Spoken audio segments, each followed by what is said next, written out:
ఇచ్చంతరం ముచ్చట్లకు స్వాగతముల్లో అందరు ఎట్లున్నారు? ఈ గోయాలట ముచ్చట ఏందంటే చాలా మంది పొద్దుగాల లేవంగానే జల్దిన లేవాలి, ఇవాళ ఏడికి గీడికి పోవాలి గాడికి పోవాలని టైం పెట్టుకొని అంటుంటారు కదా. ఇక గసంటోళ్ళు ఏం చేస్తారు, సెల్లు తీసుకుంటారు, ఆ సెల్లులో ఫోన్లో ముద్దుగా అల్లారం పెట్టుకొని పంతారు.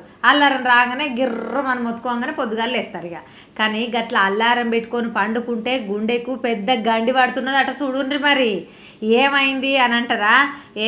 ఏమైందో ఇనరాదుర్రిగా. గీ ఉరుకుల పరుగుల బతుకులల్లా టైంకి లేవాలనంటే అలారం పెట్టుకోవాల్సిందే నాయ. మరి గీ అలారం సౌండ్తోనేమో ఆటో టాక్ వస్తుండే. అరే ఎవరు చెప్పిండ్రు గీ ముచ్చట అంటే వీళ్ళు వాళ్ళు చెప్పింది కాదులా, వర్జీనియా యూనివర్సిటీ స్కూల్ ఆఫ్ నర్సింగ్లా కిమ్ అనే రీసెర్చర్ గీ ముచ్చట బయట పెట్టిండు అన్నట్టు.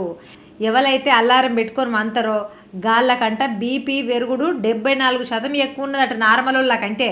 స్ట్రోక్ వచ్చే రిస్క్ కూడా ఉన్నదట నువ్వులా. అందుగురించే ఈ అల్లారం పెట్టుకునుడు ఉలికిపడి లేసుడు మానేయండ్రి.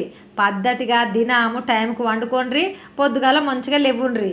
అంతేగాని ఈ అల్లారం బంద్ పెట్టుకోకుండా మరి గిట్నే చేస్తా అంటే ఇక గుండె టాకులు వస్తున్నాయి, హార్ట్ అటాకులు వస్తున్నాయి. ఇక చూసుకోండి మరి, అల్లారం బంద్ చేసి హాయిగా వండుకుంటారా లేకుంటే గుండెకు గండి తెచ్చుకుంటారా గండం తెచ్చుకుంటారా మీ ఇష్టం. నేనైతే చెప్పిన గిది ముచ్చట. మరి మీకేమనిపించిందో కమెంట్లో రాసుకొని రాండ్రి.